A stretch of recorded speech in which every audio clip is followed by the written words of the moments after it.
Hello and welcome to today's video. So today I'm going to show you how tarot can reveal your soul's life lessons and your year path. I will take you through what a personality, soul and growth card are and how you can calculate them to find your personal Major Arcana cards. I will take you through my birthday as the example, but obviously use your own to calculate your own Major Arcana cards at home.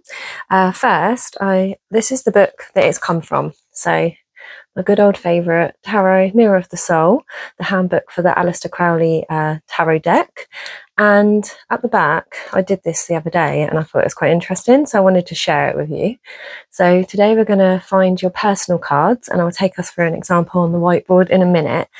But first, there's a bit at the beginning of the book and I just wanted to read it because I think it's really valuable, especially for many of us who love tarot, but just there's a bit more to it. So I'm going to read this first bit from the book. Just as we use a mirror to observe our exterior, we can use the images of the tarot to approach our inner reality, an adventurous expedition. The images of the tarot are a mirror of the images in our souls. The longer we look inward, the more we discover about ourselves and our lives. A mirror reflects visible reality without judging it. It shows the beautiful and the ugly, the pleasant and the unpleasant. It cannot do anything else. We can put it aside or shatter it if we don't like our reflection, but doing so won't change our appearance. The images of the tarot describe spiritual conditions. In using the cards, we see our inner reality from new perspectives. The images are neither positive nor negative, neither for nor against us. They simply offer hints and clues. We can examine them, choosing either to discard or consider, ignore or use them. Many people are afraid to confront their inner reality. They may find ugly or unpleasant aspects of themselves. They pretend to know themselves, often believing they really do. They expand enormous amounts of energy in maintaining an illusory facade. The more illusory, the more desperately they defend it, and the greater their underlying fear. Yet each defensive action, each denial, reveals rather than hides the underlying insecurity. Fear, narrow-mindedness, repression, constriction, and a sense of isolation result, and the true inner reality remains unknown. Surprisingly, we learn to accept and love ourselves only when we stop trying to hide and hide from our inner reality.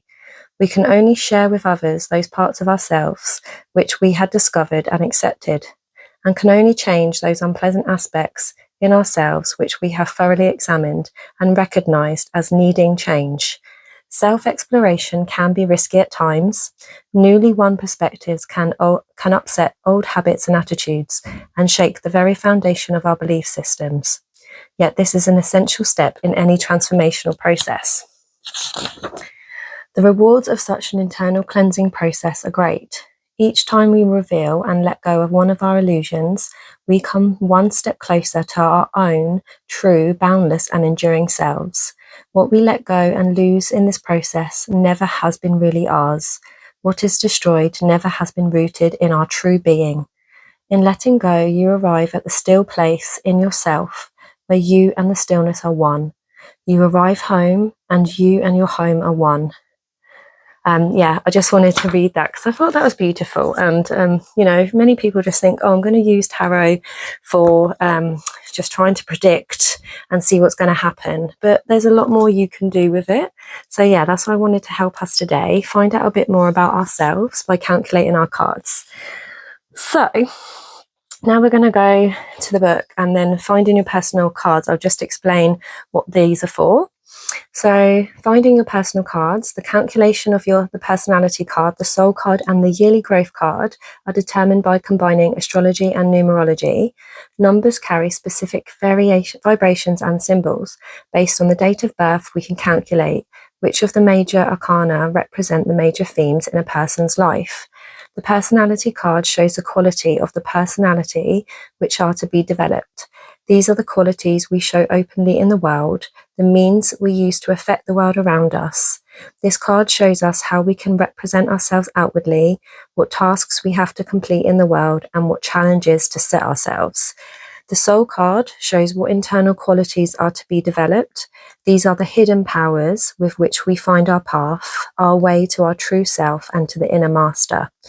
And the growth card is basically using your month and your day of your birth plus the year in question. So, for example, this year, 2026, to show the energies, tasks, challenges, steps in development that are prevalent in a particular year of your life.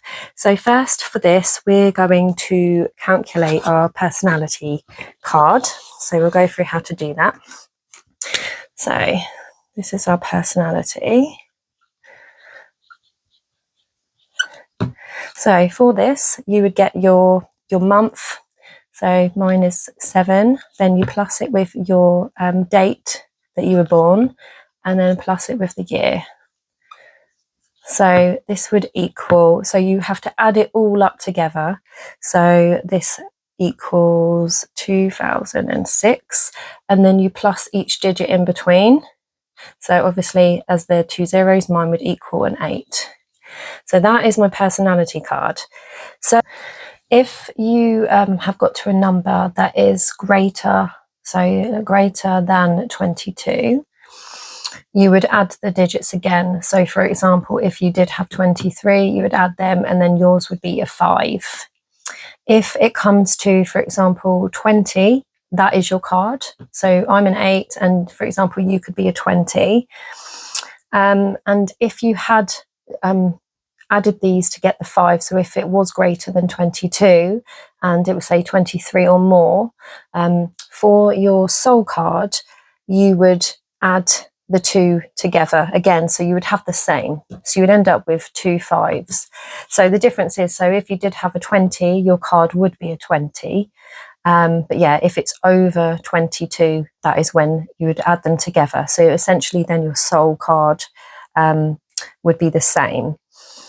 And then if your soul card was 22, the personality card would become the Fool, because in the Egyptian tarot, 22 equals 0. So for example, if you are a 22, that would be the Fool for the personality. But for the soul card, you would add these together. So you then would be a 4. So you would have like the Eon card for a 20.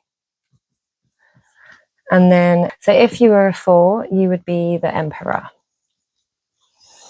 So you would have the Fool for your personality and the Emperor as your soul. Okay, so I hope that makes sense. But just remember, you add the month, the day, and the year of your birth, add them all up together so you get a bigger number. So something like mine, 2006, add those numbers together. So if it, like I said, if it goes to 22, 22 is the maximum, that would be the Fool. And then for your soul, you would add those 2 together. So, but for any other numbers where it has already been reduced down to, say, for example, an 8, you would have an 8 and an 8 for your personality and your soul. So this, I do have 8 and 8. So for me, my card is Adjustment, or in traditional tarot, it is Justice. So to calculate your growth card, which is like your year in question, for me, it would be 7 plus 15 plus 2026. And I believe that equals 2048. So then we would add these numbers together, and that equals 14. So for my soul card, I have Art, or in traditional, it would be Temperance. So that is how you calculate them. Finding our personality, soul and growth card can increase our self-awareness, help activate healing within us, and help us with our growth and development of self, and really help us move into more alignment. So for my cards, as I said, I had art and adjustment. So that is my personality and my soul card. And this one is my growth card for this year. So you can do this with any tarot decks that you have. It doesn't have to be the one I've got, but I must admit, like, I really love the artwork. It was done by Frida Harris. Frida and Aleister Crowley worked together on this. It didn't get published while they were both alive, but it came out after, and I'm so glad it did, because the artwork is beautiful. It took I think about 5 years to get it all, and develop it all properly when they were still alive. So I'm going to different ways. So when you've got your cards and your personality and your soul card, a good way for you to kind of be with the card, you could meditate with the card, you could journal and write what you see, sense, feel, hear.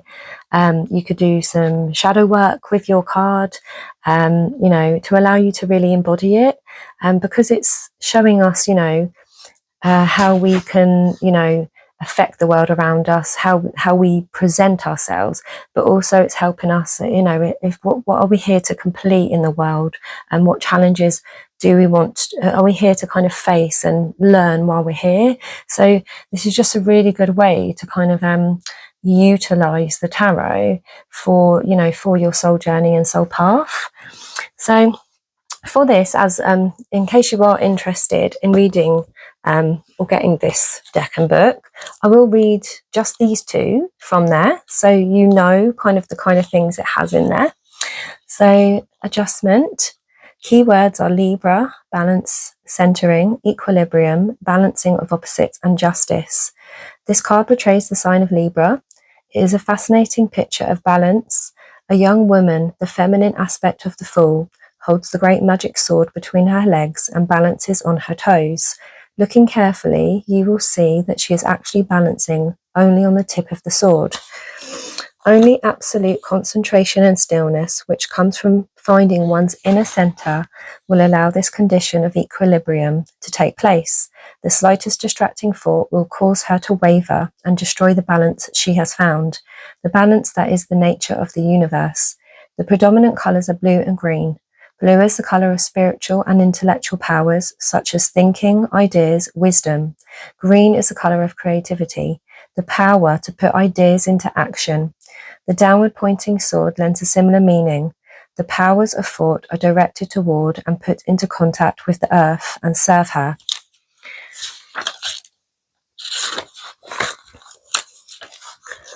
The woman's shoulders are covered by the ostrich feathers associated with Ma'at, the Egyptian god of justice. Her face is masked. All her attention is turned inward. This makes her receptive to ideas and direction from the inner guide. She bears on her head the crown of Thoth, the Egyptian god of wisdom. Hanging from the crown are the large bowls of the cosmic scales, Alpha and Omega, with which the universe weighs all. This card is a summons to avoid all extremes in your daily life. This may refer to emotional disturbances in relationships or at work, in some creative activity, or in dealing with money. Total centeredness and inner balance are needed if the great new ideas arising now are to bear fruit. From a position of balance, everything develops in a balanced way, in its place, given its appropriate value. The storms of life throw us out of balance again and again. The constant change between being centered and uncentered is the process which teaches us to move more conscious from moment to moment in order to retain that inner peace and clarity when we find it. Indication: pay attention to what situations in your daily life tend to throw you off balance. Discover the conditions under which you find harmony again. Carry this quality with you more and more as you move through your daily activities. Questions: what helps you reach your meditative center and stay there? What happens when you lose your center? Suggestions: take time regularly for some meditation, which steadies you in your center, and collect your energies at the Hara center. Affirmation: I am at rest in my own center. So from this, I think obviously my personality and my, my soul's lesson is being here to kind of, is being here to kind of find balance. I see that, my path must be connected to truth and alignment, trying to find integrity. And as both are the same card for this energy, I think it's more amplified. So for me, it isn't just about how I appear on the outside, but also the deeper frequency of my soul and what I'm trying to embody. I think I'm here to kind of, align my mind, my emotions, my spirit, my actions and my soul, internally, by learning how to be in balance and live in truth. So for you, with doing your, your personality card, there could be some reflection questions to ask yourself, so how do I show up in the world? What energy do I naturally embody? What lesson am I mastering publicly? So try and think of that when you're calculating and doing yours. So I thought I'd just take us through that one first. But, for me, I can see this, this definitely resonates with my lessons of things I've been trying to find while I've been here on earth. I've been very much a person of being in my head and, being in my, using my logical mind, being very much in my mind. And one of my lessons has been trying to learn how to be in peace and stillness. So this is very, this really resonates because I've always been a very busy, on the go, kind of person. Always feel guilty if I rest and, I'm not doing too much. Work, try and strive to achieve, perfectionism, all of these things. And I think this card is the lesson of, despite no matter what's going on around me, it's learning to be at peace. But I need to find that by being in stillness and silence and learning how to go within, because, where a lot of us, we're just so over flooded with information. We're always, receiving, communication on our phone. We're always surrounded by noise. And I've been one of those people who grew up with the TV on, always in the background. So I could never really be in silence. And it's only been this last couple of years that I've been learning how to be present, be in nature, without any other stimulus, without using my phone, without listening to music, without talking. A big lesson for me is learning to be. So you really calculate yours and see how this helps you, because by doing this, it's really helped me, find some more things out about myself. For the art card, we'll read the book for the art card, just so you can, get a taste of what this book is like. So I absolutely love it. So this is the year growth card for me. And I see quite a few similarities in here. It is very balanced, isn't it? There is the green and the blue in both. So the creativity, the wisdom, the mind, but in this one, it looks more about alchemy. So the key words for this one is Sagittarius, unification of opposites, balance, inner change, transformation, alchemy, a quantum leap, and creative power. The alchemical union of fire and water portrayed above the head of the Fool, I think they mentioned the Fool in this card as well, has now moved to the centre of the picture. The whole card is characterised by symbols of integration, the unification of opposites, the binding together of fire and water, light and dark, male and female. Death and rebirth is an internal process. The melting of contradictions is a major step towards oneness. The opposing forces transform themselves into a new state of being. The marriage of Emperor and Empress shown on the card of the Lovers reaches now its fulfillment. This is the higher star of transformation. The bringing together of opposites is a preparation for generating something new. The large sun and the moons crossing it give birth to the stars in the background. The dress, the colour of creativity, green. The Latin sentence inscribed on the sun translates to, examine the inner realms of the earth. By cleansing, you will find the hidden stone. This has many meanings on different levels, as do many of the images and symbols in this tarot, but the most useful is seen in the context of the green dress creativity and suggests the necessity of bringing creative forces into contact with earth energy. The lion and eagle, assistants in the alchemical process, have already completed their transformation. We saw them first on the card called the Lovers. They have grown in size and significance. The lion, representative of the element fire, has taken on the colour of water. The eagle, a higher form of the scorpion and a representative of the element water, has taken on the colour of fire. This image of balance, inversion, and integration is repeated on the golden alchemical urn. The raven on the skull is a symbol of death and rebirth. The dark-skinned king now has a light-skinned face, and the light-skinned queen now has a dark-skinned face. The face of the queen on the left looks to the hand at the right, while the face of the right concentrates on the hand to the left. Water and fire pour into the urn.